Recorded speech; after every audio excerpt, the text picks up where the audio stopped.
Development theory is a conglomeration or a collective vision of theories about how desirable change in society is best achieved. Such theories draw on a variety of social science disciplines and approaches. In this article, multiple theories are discussed, as are recent developments with regard to these theories.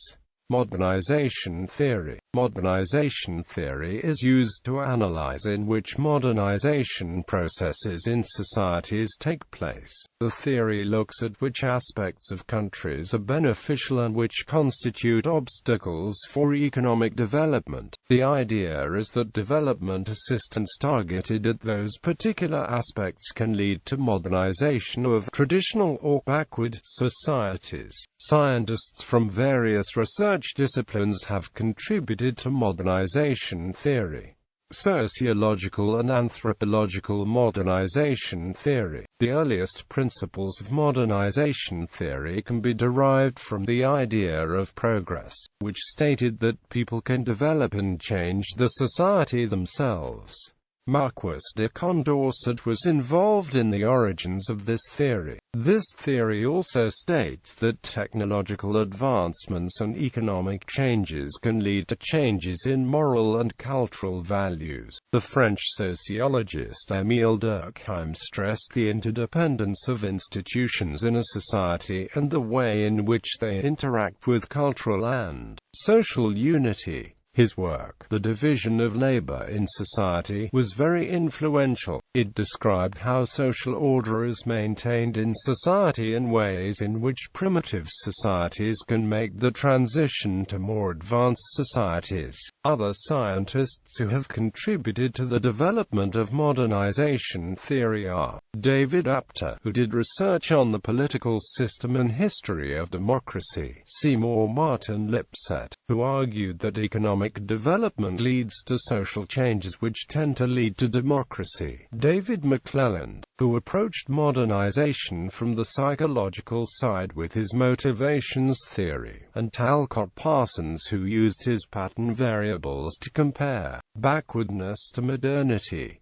Linear stages of growth model. The linear stages of growth model is an economic model which is heavily inspired by the Marshall Plan, which was used to revitalize Europe's economy. After World War II, it assumes that economic growth can only be achieved by industrialization. Growth can be restricted by local institutions and social attitudes, especially if these aspects influence the savings rate and investment.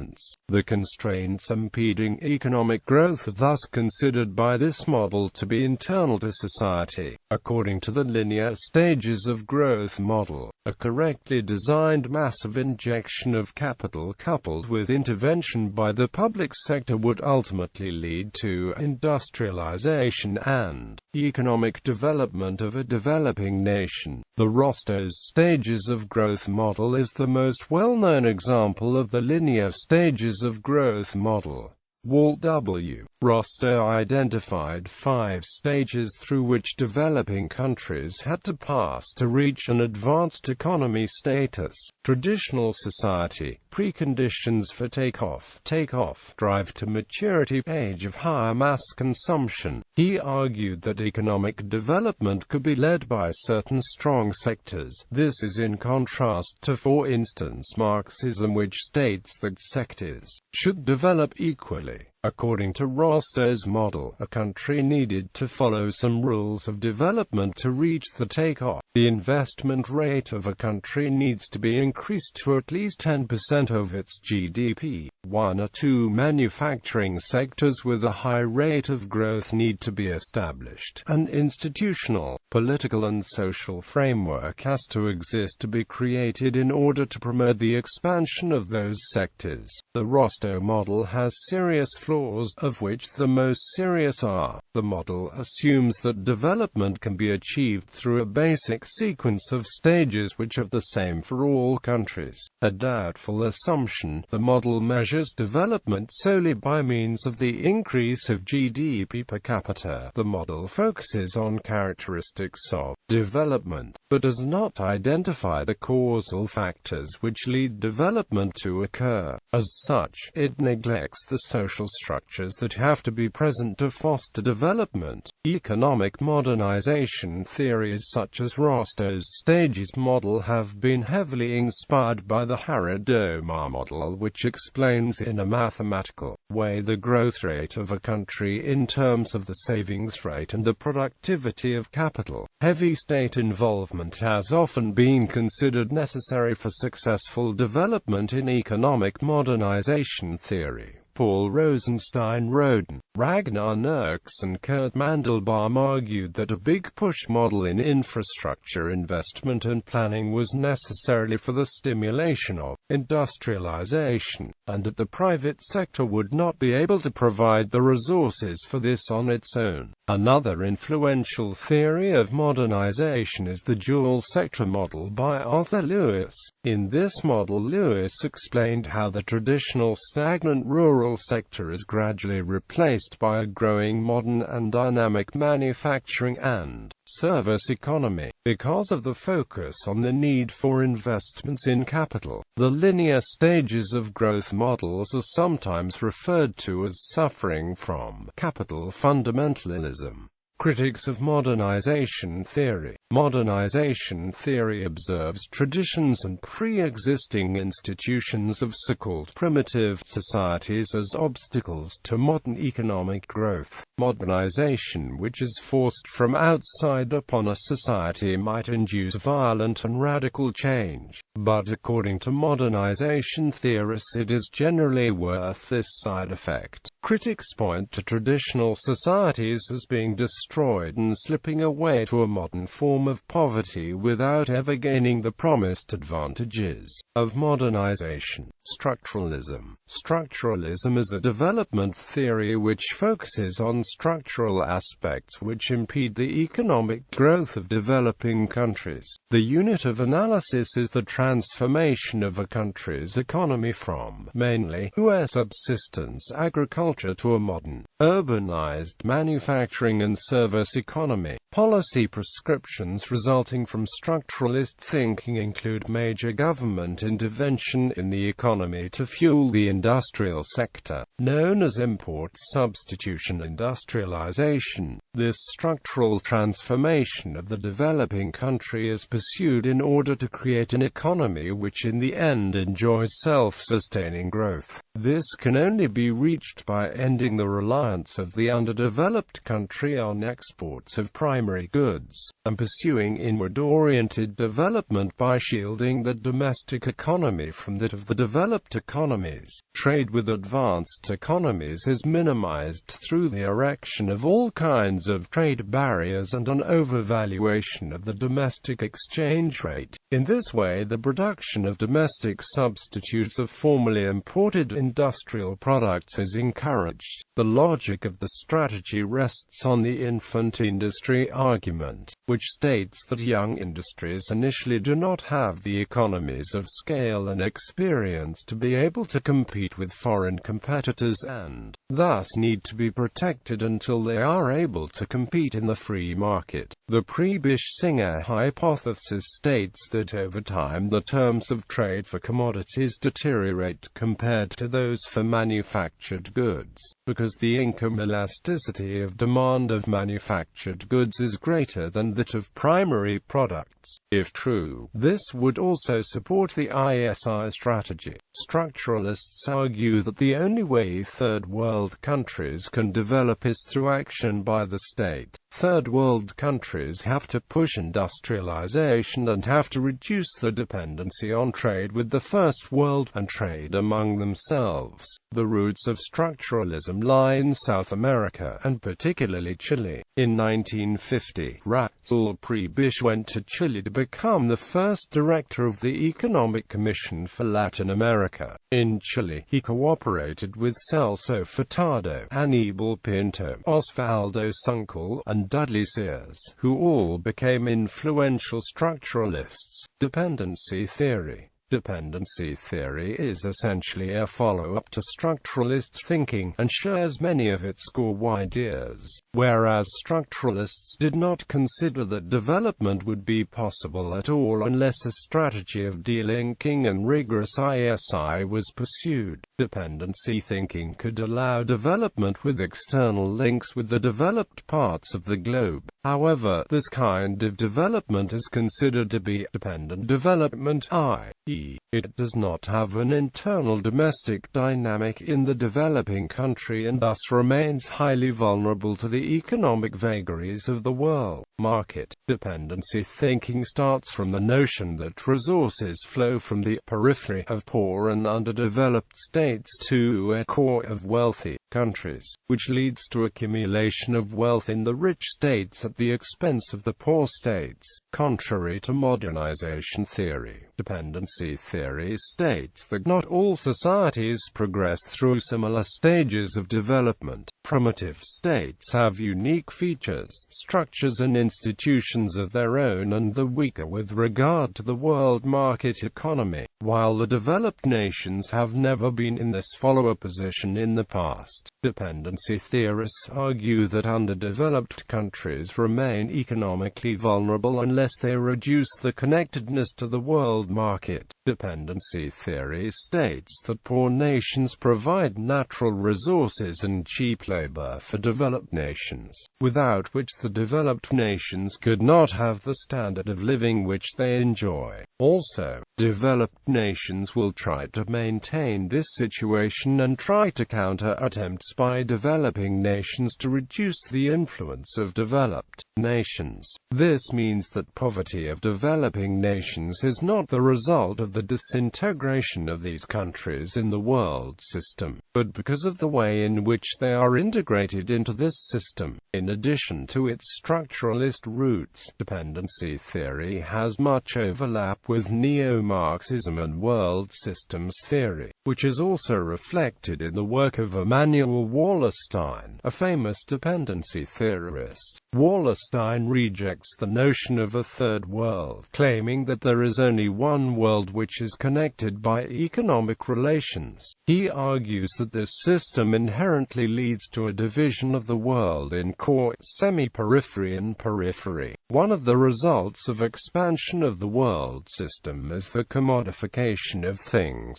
like natural resources, labor and human relationships. Basic needs. The basic needs approach was introduced by the International Labour Organization in 1976, mainly in reaction to prevalent modernization and structuralism-inspired development approaches, which were not achieving satisfactory results in terms of poverty alleviation and combating inequality in developing countries. It tried to define an absolute minimum of resources necessary for long-term physical well-being. The poverty line which follows from this is the amount of income needed to satisfy those basic needs. The approach has been applied in the sphere of development assistance to determine what a society needs for subsistence, and for poor population groups to rise above the poverty line. Basic needs theory does not focus on investing in economically productive activities. Basic needs can be used as an absolute. Proponents of basic needs have argued that elimination of absolute poverty is a good way to make people active in society so that they can provide labor more easily and act as consumers and savers. There have been also many critics of the basic needs approach. It would lack theoretical rigor, practical precision, be in conflict with growth promotion policies, and run the risk of leaving developing countries in permanent neoclassical theory. Neoclassical development theory has its origins in its predecessor, classical economics. Classical economics was developed in the 18th and 19th centuries and dealt with the value of products and on which production factors it depends. Early contributors to this theory are Adam Smith and David Ricardo. Classical economists argued, as do the neoclassical ones, in favor of the free market, and against government intervention in those markets. The invisible hand of Adam Smith makes sure that free trade will ultimately benefit all of society. John Maynard Keynes was a very influential classical economist as well, having written his General Theory of Employment, Interest, and Money in 1936.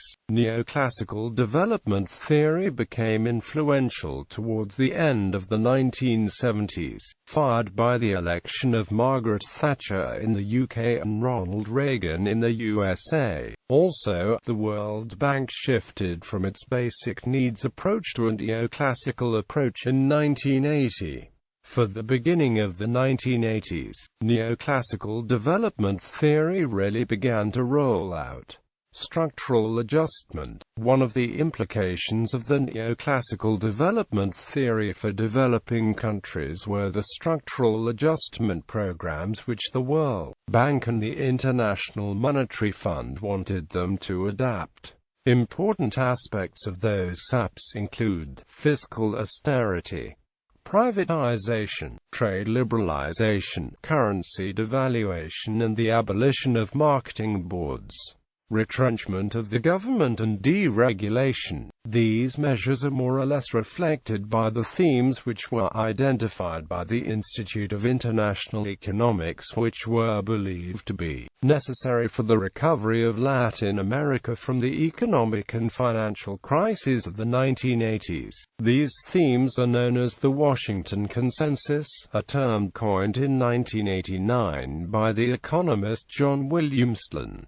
Recent trends. Post-development theory. Post-development theory is a school of thought which questions the idea of national economic development altogether. According to post-development scholars, the goal of improving living standards leans on arbitrary claims as to the desirability and possibility of the goal. Post-development theory arose in the 1980s and 1990s. According to post-development theorists, the idea of development is just a mental structure which has resulted in a hierarchy of developed and underdeveloped nations, of which the underdeveloped nations desire to be like developed nations. Development thinking has been dominated by the West and is very ethnocentric. According to Sachs, the Western lifestyle may neither be a realistic nor a desirable goal for the world's population. Post-development theorists argue, development is being seen as a loss of a country's own culture, people's perception of themselves and modes of life. According to Majid Ranima, another leading post-development scholar, things like notions of poverty are very culturally embedded and can differ a lot among cultures. The institutes which voice the concern over underdevelopment are very Western-oriented, and post-development calls for a broader cultural involvement in development thinking. Post-development proposes a vision of society which removes itself from the ideas which currently dominate it. According to Arturo Escobar, post-development is interested instead in local culture and knowledge, a critical view against established sciences and the promotion of local grassroots movements. Also, post-development argues for structural change in order to reach solidarity, reciprocity, and a larger involvement of traditional knowledge. Sustainable development. Sustainable development is development that meets the needs of the present without compromising the ability of future generations to meet their own needs. There exist more definitions of sustainable development, but they have in common that they all have to do with its natural systems and the challenges faced by humanity. Sustainable development can be broken up into environmental sustainability, economic sustainability, and socio-political sustainability. The book Limits to Growth, commissioned by the Club of Rome, gave huge momentum to the thinking about sustainability. Global warming issues are also problems which are emphasized by the Sustainable Development Movement. This led to the 1997 Kyoto Accord, with the plan to cap greenhouse gas emissions. Opponents of the implications of sustainable development often point to the environmental Kuznets curve. The idea behind this curve is that, as an economy grows, it shifts towards more capital and knowledge-intensive production. This means that as an economy grows, its pollution output increases, but only until it reaches a particular threshold where production becomes less resource-intensive and more sustainable. This means that a pro-growth, not an anti-growth policy is needed to solve the environmental problem, but the evidence for the environmental Kuznets curve is quite weak. Also, empirically spoken, people tend to consume more products when their income increases. Maybe those products have been produced in a more environmentally friendly way, but on the whole the higher consumption negates this effect. There are people like Julian Simon, however, who argue that future technological developments will resolve future problems. Human development theory. Human development theory is a theory which uses ideas from different origins, such as ecology, sustainable development, feminism, and welfare economics.